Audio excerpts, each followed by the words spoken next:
I didn't answer work emails while on vacation, resulting in the loss of a client. I hadn't taken a real vacation in years. 2 years, to be exact. I'd been hoarding my PTO like it was gold, waiting for the perfect moment. Finally, I had 3 weeks saved up, and Emma, my girlfriend, convinced me we should do something big. A road trip out to Colorado. Camping, hiking, disappearing into the mountains. Just us, the road, and no work. The week before I left, my boss Kevin pulled me into his office. He leaned across his desk, serious. "Listen," he said. "You're completely off the hook while you're gone. Don't even think about work. We got it covered." It felt almost too good to be true. Kevin had been cracking down on people not using their vacation days because corporate was breathing down his neck.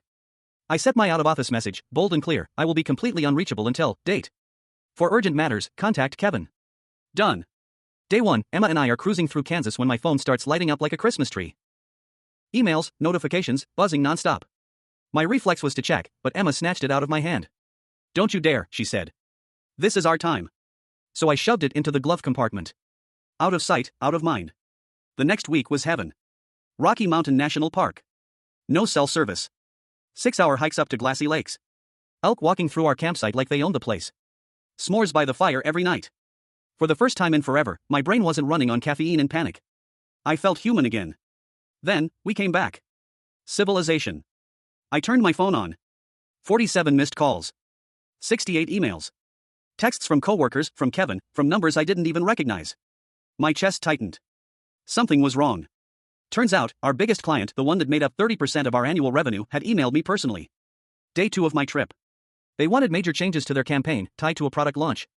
They needed everything in 2 days. And of course, nobody else at the company knew their account like I did. They tried emailing again. Calling. Then they called the office. Kevin, doing exactly what he told me to do, told them he's on vacation. Completely unreachable. They didn't take it well. They took their $200,000 budget to a competitor instead. By the time I got back, everything was gone. Contract terminated. Unprofessional communication standards. Their words. Kevin looked wrecked when he called me into his office.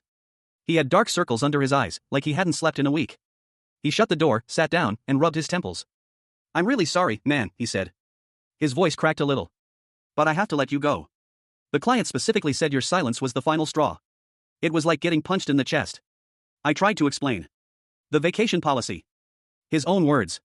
But none of that mattered. The client didn't care about policies, they just saw a guy who ignored them in a crisis. Emma was waiting outside when I packed my desk. She put her arm around me and whispered, "This isn't your fault. Any reasonable company would understand."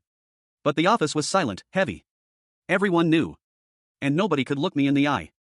2 weeks later, I heard Kevin got demoted. Losing that client wrecked the company. 3 more people were laid off. The whole place was spiraling. It took me 2 months to find another job.